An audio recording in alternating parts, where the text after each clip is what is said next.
Hi all. Kerala P S സിയുടെ 2025 വർഷത്തെ S I പരീക്ഷയുടെ മെയിൻസ് എക്സാമിന് ഹെൽപ്ഫുൾ ആവുന്ന ഒരു ക്ലാസ് തന്നെയാണ് ഇന്നും നമ്മൾ അറേഞ്ച് ചെയ്തിട്ടുള്ളത്. BNSSന്റെ ഭാഗത്തിൽ നിന്നുള്ള ക്ലാസ് ആണ് ഇന്ന് നമ്മൾ ഡിസ്കസ് ചെയ്യുന്നത്. ക്ലാസ്സിലേക്ക് പോകാം. അപ്പൊ നിങ്ങൾക്ക് സ്ലൈഡ് കാണാൻ വേണ്ടി സാധിക്കുന്നുണ്ടാവും. അപ്പൊ ഒഫൻസിന്റെ ഒരു ഡെഫിനിഷൻ ആണ് അവിടെ കാണാൻ വേണ്ടി സാധിക്കുക.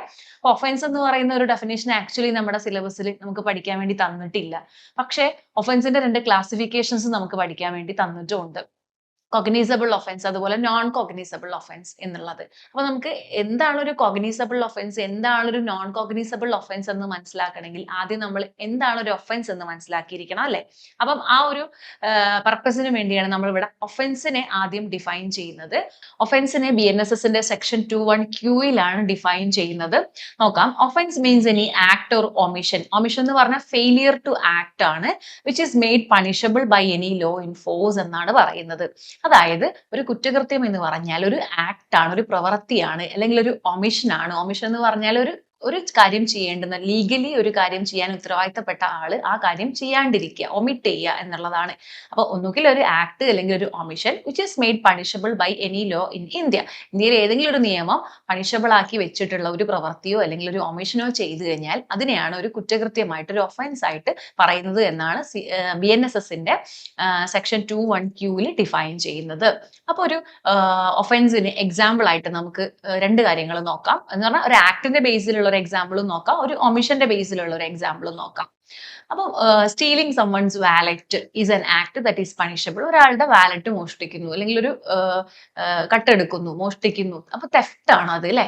ഒരാൾ മറ്റൊരാളുടെ ഒരു സാധനം മോഷ്ടിക്കുക എന്ന് പറഞ്ഞാൽ അത് തെഫ്റ്റ് ആണ്. അപ്പൊ അതെന്താണ്? അതൊരു ഒഫൻസ് ആണ്. അതൊരു ആക്ട് ചെയ്യുന്നതിലൂടെ വരുന്ന ഒരു ഒഫൻസ് ആണ്.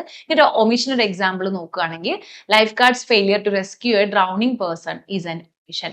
മുങ്ങിക്കൊണ്ടിരിക്കുന്ന ഒരാളെ രക്ഷിക്കാൻ ഉത്തരവാദിത്തപ്പെട്ട ഒരു ലൈഫ് ഗാർഡ് ആയിട്ടുള്ള ആള് അത് ചെയ്യാണ്ടിരിക്കുക, അത് നോക്കി നിൽക്കുക, അവിടെ രക്ഷപ്പെടുത്തുന്ന പ്രവർത്തനങ്ങൾ ചെയ്യുന്നില്ല എന്നുണ്ടെങ്കിൽ അതൊരു ഒമിഷൻ ആണ്. അയാൾക്ക് നിയമപരമായിട്ട് അത് ചെയ്യേണ്ടുന്ന ഒരു കാര്യം അയാൾ ചെയ്തില്ല എന്നുള്ളതുകൂടെ അതൊരു ഒമിഷൻ ആണ് അവിടെ ക്രിയേറ്റ് ചെയ്യപ്പെടുന്നത്. അതും ഒരു എന്താണ്? ഒഫൻസ് ആണ്. അപ്പൊ ഇതാണ് ഒഫൻസിന്റെ എക്സാമ്പിൾ ആയിട്ട് രണ്ട് എക്സാമ്പിൾസ് നമുക്ക് പറയാനായിട്ടുള്ളത്. ഇനി നമുക്ക് എന്താണ് കോഗ്നൈസബിൾ ഒഫൻസ്, എന്താണ് നോൺ കോഗ്നൈസബിൾ ഒഫൻസ് എന്നുള്ളത് നോക്കാം. ഓക്കെ. അപ്പൊ കോഗ്നൈസബിൾ ഒഫൻസിനെ BNSSന്റെ സെക്ഷൻ 21Gയിലാണ് ഡിഫൈൻ ചെയ്യുന്നത്. കോഗ്നൈസബിൾ ഒഫൻസ് എന്ന് കേൾക്കുമ്പോൾ തന്നെ നമ്മൾ എന്ത് ഓർക്കണം? ഒരു സീരിയസ് ആയിട്ടുള്ള ഒഫൻസ് ആണ് എന്നുള്ള കാര്യം ഓർത്തു വെക്കുക. സീരിയസ് ആയിട്ടുള്ള ഒഫൻസ് ആണ്. അപ്പൊ cognizable offence means one where a police officer can arrest a person without a warrant. Police ഉദ്യോഗസ്ഥരിന് ഒരു വാറന്റ് പോലും ഇല്ലാണ്ട് ഒരു വ്യക്തിയെ അറസ്റ്റ് ചെയ്യാൻ അധികാരം കൊടുക്കുന്ന കൈൻഡ് ഓഫ് ഒഫൻസ് ആണ് ഈ കോഗ്നൈസബിൾ ഒഫൻസ് എന്ന് പറഞ്ഞാല്. അപ്പം നമ്മുടെ BNSSന്റെ സ്കെഡ്യൂൾ 1 BNSSന്റെ അവസാനത്തിൽ പട്ടിക 1 കൊടുത്തിട്ടുണ്ട്. ആ സ്കെഡ്യൂൾ 1ന്റെ അകത്താണ് ഒഫൻസുകളെ കോഗ്നൈസബിൾ എന്നും നോൺ കോഗ്നൈസബിളും എന്ന രീതിയിൽ ക്ലാസിഫൈ ചെയ്തിട്ടുള്ളത്. അപ്പൊ BNSSന്റെ സ്കെഡ്യൂൾ 1 കോഗ്നൈസബിൾ ആയിട്ട് കണക്കാക്കപ്പെടുന്ന ഒഫൻസ് എല്ലാം കോഗ്നൈസബിൾ ഒഫൻസ് ആണ്, സീരിയസ് ഒഫൻസുകളാണ്. അങ്ങനെയുള്ള ഒഫൻസുകൾക്കകത്ത് പോലീസ് ഉദ്യോഗസ്ഥനെ അറസ്റ്റ് ചെയ്യാൻ വാറന്റിന്റെ ആവശ്യമില്ല.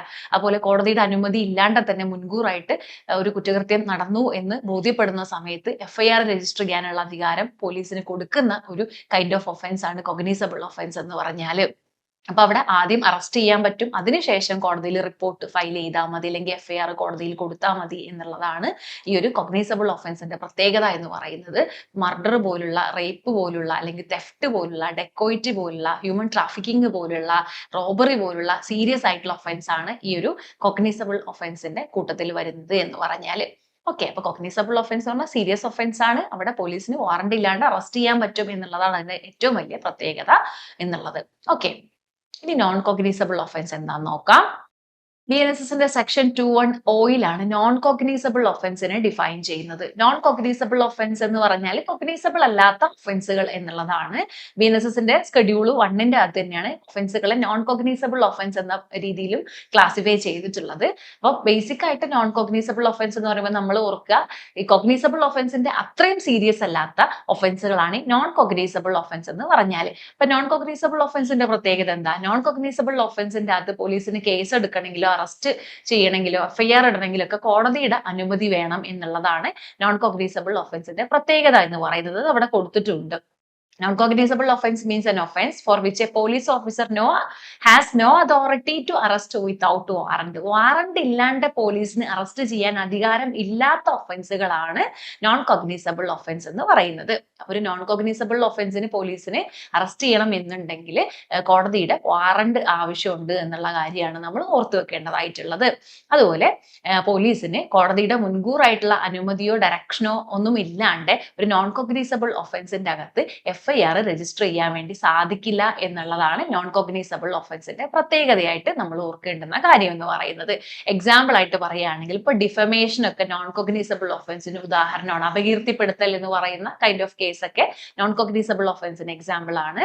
അപ്പോൾ നോൺ കോഗ്നിസബിൾ ഒഫൻസ് ആയതുകൊണ്ട് തന്നെ ഡിഫമേഷൻ ഒക്കെ നടത്തി കഴിഞ്ഞാൽ കോടതിയുടെ അനുമതി ഉണ്ടെങ്കിലാണ് FIR ഇടാൻ പറ്റുള്ളൂ. അല്ലെങ്കിൽ കോടതി വാറണ്ട് പുറപ്പെടുവിച്ചാൽ മാത്രമേ ഡിഫമേഷൻ കേസിൽ പോലീസിന് അറസ്റ്റ് മേക്ക് ചെയ്യാൻ പറ്റുള്ളൂ എന്നുള്ളതൊക്കെയാണ്.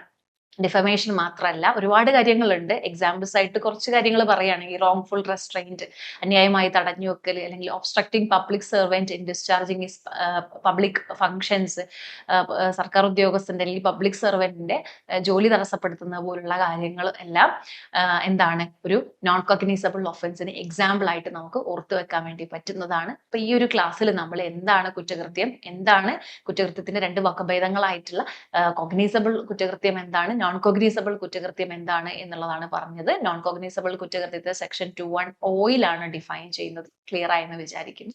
മറ്റൊരു ക്ലാസ്സിൽ വീണ്ടും കാണാം.